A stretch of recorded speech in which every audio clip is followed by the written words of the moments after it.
When you have a game like you had against the New Orleans Pelicans where you lose by 41 points, you can let it deflate you even further, or you can let it fuel you to bounce back in a much more positive manner.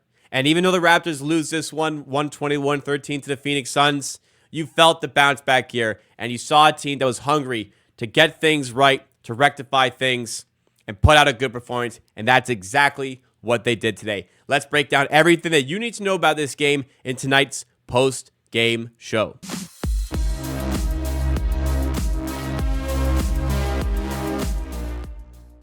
Bit of a throwback here for the Raptors, who kind of go back to their start of the season thing where, yeah, they have a great second, third, and fourth quarter, but they were so bad to start the game and made the adjustments too late that they couldn't make the full recovery on the game. Regardless, for the Raptors, a positive performance overall. You got to take away a lot of positives from this one. Before we go any further, I want to remind you guys, if you're enjoying the content you get from this channel, you got to hit that like button. Support us, drive us up in that YouTube algorithm. And hey, if you want to see more Raptors content in this vein for every Raptors game, make sure you're subscribed to the channel. Join the Amateur Hour Army today. So, for the Raptors, they started horribly, and it was kind of rolling your eyes and thinking, here we go again. Tuesday night, this team was absolutely, positively obliterated by the New Orleans Pelicans. A 41-point loss at home, the worst home loss in franchise history. And I was livid. I was upset because I knew that this team had more to give in what they displayed in that game. Even with Barnes out, even with Pirtle out, even with Bruce Brown out, even with the bad matchup against the Pelicans, the lack of size against a ton of size.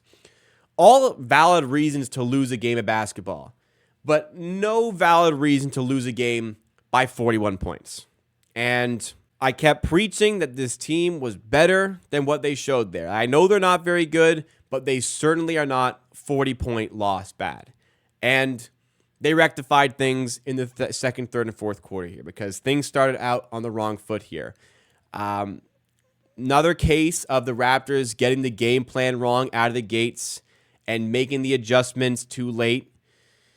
Where, okay, yeah, they made adjustments, but it's annoyingly some things that should have been known and considered pregame. So first quarter, the whole quarter basically was Grayson Allen goes 6 or 7 from 3 in the first quarter. The Raptors' strategy out the gate, look, you're dealing with Kevin Durant. Look, you're dealing with Yusuf Nurkic. Don't have a great matchup for him today. You're doubling off players you're doubling these guys in the post. But why was the game plan out the gate double off of Grayson Allen to get these guys in the post? Because Grayson Allen torched us. He started the game 3 of 4 from 3. At that point, immediately, okay, let's not double off this guy anymore. Let's pick our poison here. We got Royce O'Neal to double off of. Nope, continue to use it. Grayson Allen again goes nuclear, 6 of 7 from 3 to start the game. And like Alvin Williams was mentioning it. Sherman Hamilton was mentioning on the broadcast. Like how open he is on all of these three-point attempts. It just took the Raptors too long to rectify the errors and the way they started the game. And as a result, yeah, they get torched. He goes 6 of 7 from 3 to start the game.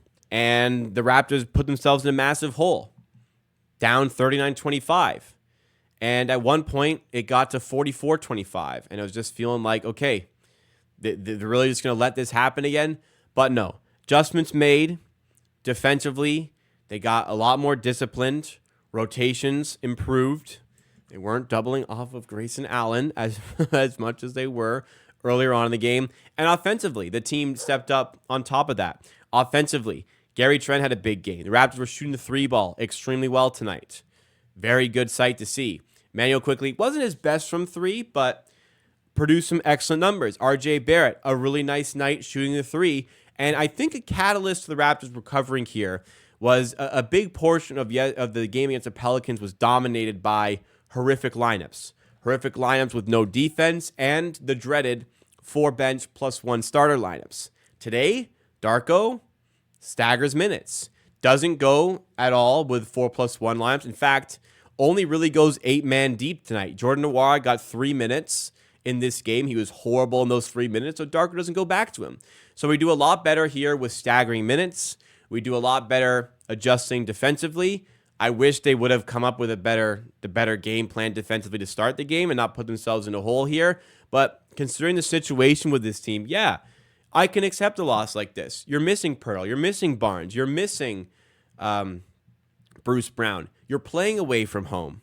You're undermanned. You're already not as good as the Pheonix Suns, even without Devin Booker. You're 10.5-point underdogs at the Pheonix Suns. And you come out and you produce an even second quarter. You win the third quarter by 7 points, and you have an even fourth quarter as well. At one point, it was 83-80. It looked like the Raptors were going to get themselves right back into this game. But, as we have it here, they end up losing. But, there's wins and lessons. There's no lessons from the Pelicans game. There's a lot to get from this game. And it's a testament that this team can be competitive. They're 23-40. I get it. The record is horrendous. But they can be competitive. They can get development out of these games because, Barrett played well, Quickly played well, Trent played well. We got decent minutes out of Freeman Liberty. Grady Dick has 4 threes in this game. Great to see. But going back to those bench lineups, it was confusing the way Darko deployed the team last game, like some of the lineups that went out, and very confusing how Chris Boucher still can't get game time. Well, he got game time tonight. Chris Boucher was outstanding. 5 of 6 from the field, 9 rebounds, 5 offensive rebounds, 2 assists, and 11 points. Brought the energy that may have fired this team up in the second quarter when they really needed it. Again, confusing why he wasn't used last game. We talk about the lack of quality on the team overall, but it's a conscious decision, coaching staff, to double off Grayson Allen and start the game. Torched us. And the reason we lost the game is because of that.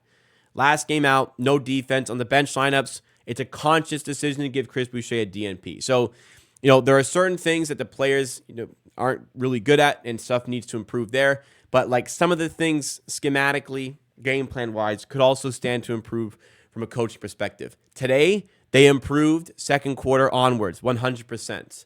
And the players, with those better lineups, with those better plans in place to succeed, found that sort of success. And honestly, not a surprise that they lose this game, but I walk away from this one extremely pleased with how it did go down. From an individual perspective here, Kelly Olynyk's still not hitting his threes. You have to expect at some point that is going to change, though. Gary Trent goes 11 of 22 from the field, 5 of 13 from 3 for 30 points. It's a rare game where Gary Trent is very efficient from 2. Actually goes 6 of 9 on 2s today. A rare one there, but a welcome sight to see. RJ Barrett lets us down on our Bet99 banger bet. We needed 22 points and 5 assists. He gets 23 points, only the 4 assists, but he did play very well. 9 of 16 from the field, 3 of 4 from 3, and 66% of the line. That's better than normal for RJ Barrett. No joke.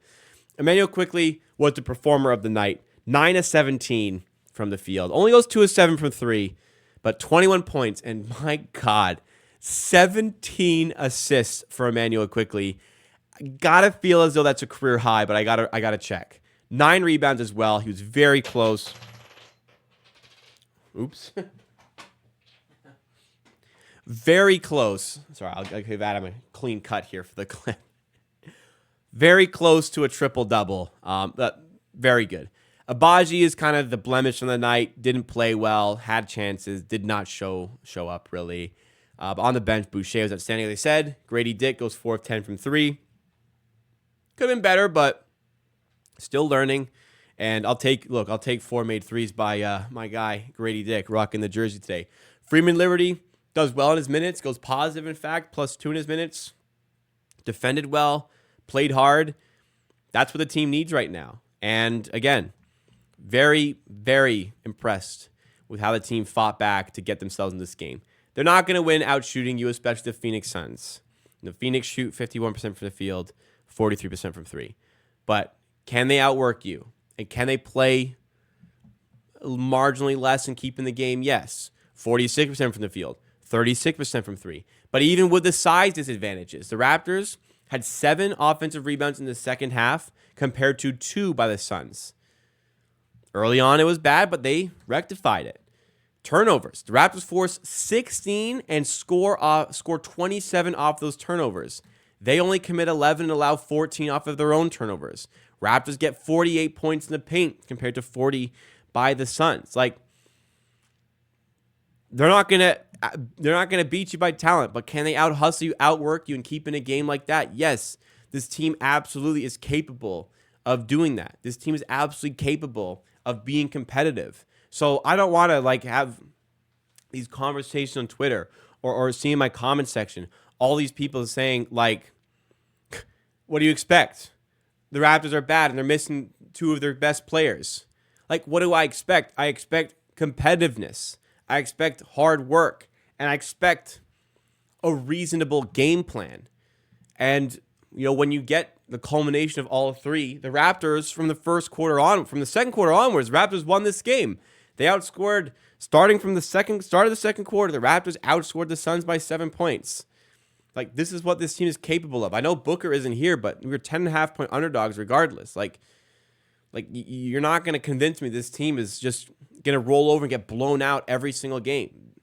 Make the adjustments, put in the work, and this team fights. Really great sight to see that this team, like, even with all the shit that's gone down, even with a 41-point loss like that, the guys are still hungry for success and still trying to win these games.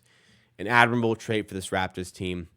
Look, they're not going to win many games from now on, but hey, some winnable ones on the horizon here. Blazers on Saturday. They'll probably be favored there. Nuggets on Monday might be bad, but Pistons Wednesday, they'll probably be favored there. Like, this team still has ability, and today was absolutely a showcase as such. So that'll do it for today. Drop a like if you enjoyed what you saw from this. Subscribe for Raptors content like this for every Raptors game as well. Next one up is that Saturday game, late night against the Portland Trail Blazers. Hope to see you there.